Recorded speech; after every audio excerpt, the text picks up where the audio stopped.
I'm John Potter. I'm Andy Guevara. Thank you for starting your day here with Channel 2 News this morning. We're going to start with a quick look at weather with Jeff Martinez. Hey, Jeff. Hi, John and Andy. Hi. Happy Thursday. Good morning to you. It's going to be a nice day today. Cold out there this morning, but very nice this afternoon. We'll be back up in the 50s, 54 for the high. More on your weather and traffic coming right up. Good morning. Good morning, good morning. South Lake Tahoe authorities are asking dog owners there to be careful after an outbreak of parvovirus recently.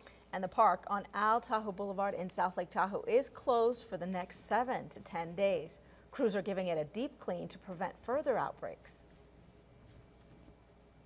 We're actually going through with a solution of 1 part bleach to 30 parts per water, and going through the whole entire park with that solution with a pressure washer and a bit large tank of water, and covering the whole park. The Lake Tahoe Humane Society says 14 cases of parvovirus have been seen in the area in the last 10 days. It is a highly contagious viral disease that most severely affects the intestinal tract, and it can be life-threatening. It is spread from dog to dog through direct or indirect contact with their feces. The general symptoms of parvo are lethargy, vomiting, loss of appetite, and bloody diarrhea. The Humane Society says the best thing to do is be mindful of what your dog interacts with, keep it away from other dogs for now. Most importantly, make sure that parvovirus vaccination is up to date. If you have questions or concerns, you can call Lake Tahoe Humane Society 530-542-2857. And this morning, new details on the man who robbed a woman at the U.S. Bank on Oddie Boulevard in Sparks. Police have now released this photo of the suspect. Pretty good picture there. On Saturday, January 3rd, a woman was using the ATM when this man threatened her with a knife and demanded money and then tried to steal her car. He is described as Hispanic, in his mid-20s. He left in a black car with the green stripes on the sides. So, Secret Witness, folks, is offering a $1,500 reward on this one. Call 322-4900 or text your tip to 847-411. And this morning we're sad to report the Reno Police and OSHA are investigating an accident that took the life of a construction worker in South Reno yesterday. It happened at a construction site east of Veterans Parkway and north of Carrot Drive just before 9 in the morning. Police say a semi-tractor trailer that was hauling rocks ran over one of the construction workers. They say the man passed away at the scene. Officers turned over the investigation of the incident to OSHA to determine the exact cause of the accident.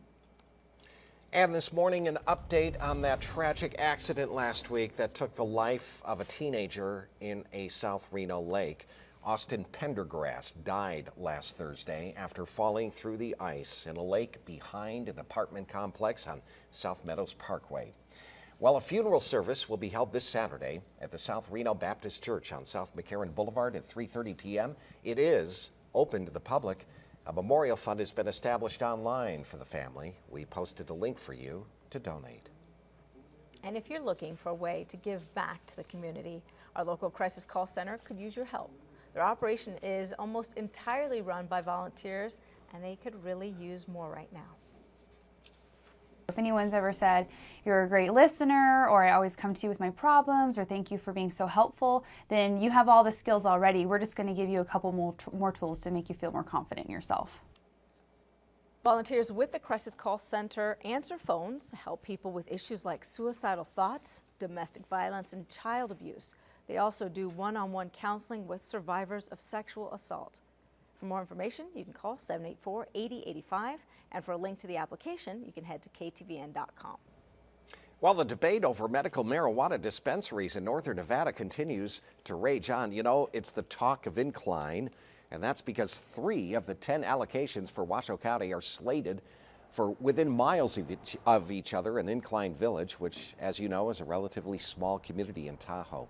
And reaction from residents there is mixed. I don't begrudge anybody medicine, but I don't think we don't have 3 pharmacies here. That would be able to offer permanent year-round jobs for people here. And I know people that are patients that would be able to go to those instead of having to travel so far to find a dispensary. Well, the state says they understand there are concerns over all these allocations, and they plan to talk to us about this later today.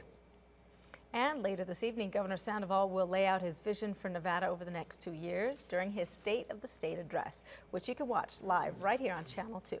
The governor's address will begin just after 6 o'clock and will air live on Channel 2, followed by the Democratic response. Now, as a result, the CBS Evening News will air on Channel 2-2. Because of these changes, we will not have a 6:30 newscast here. Governor, you couldn't have done this at like 5 o'clock in the morning, really? Yeah, So we could take a little. yeah, he doesn't like to wake up early.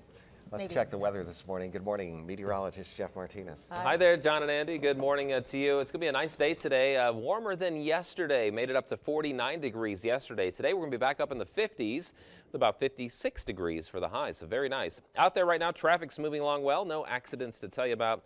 And the winds are picking up a little bit up at Slide Mountain, gusting up to 30 miles an hour. So it'll be a little breezy today in the higher elevations if you're heading that direction. 15 degrees in Lovelock. We have 23 in Winnemucca, 19 for you in Fallon, and 24 at South Lake Tahoe. So chilly start to your day, and we do have a yellow burn code now in effect.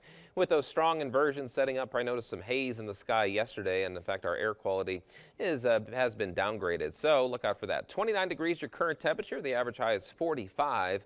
Again, we're going to be back up in the 50s today, almost 10 degrees above average. And the sunrise now at 7:18, and your sunset now, John, sunset at 5 o'clock. All right. Yeah, we gained another 2 minutes yesterday. So area of low pressure will track north of us today. Just give us a few clouds. Some light showers are possible in Northern California through tonight into Friday morning as it slow tracks our direction. And then there's another one behind it. And then again, that one's going to stay north of us as well for the weekend. So the bottom line, looks like a pretty good day today. Just cold out there this morning, partly cloudy this afternoon with a high of 54 degrees. Hello 50s. So we'll talk more about that, your weekend weather and traffic coming up in just a few minutes. John and Andy, back to you.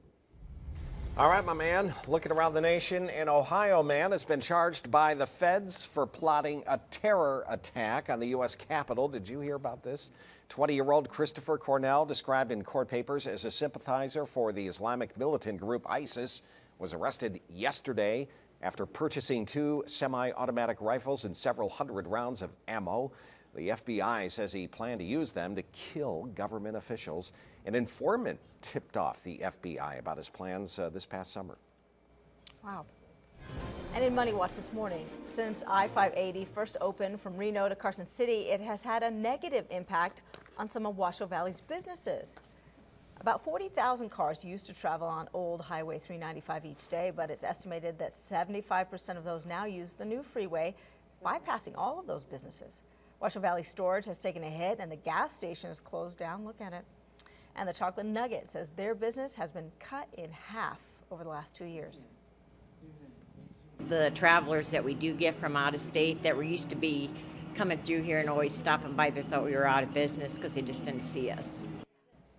Well, the Chocolate Nugget launched a website last month hoping to increase their sales, and they hope to put up a sign along I-580 to remind people that their store is still there. You know, I covered the opening of 580 when it first opened, Right. and I asked the state official there at that time, I said, what about those businesses down there? Oh, they'll be fine, we'll put up a sign or something.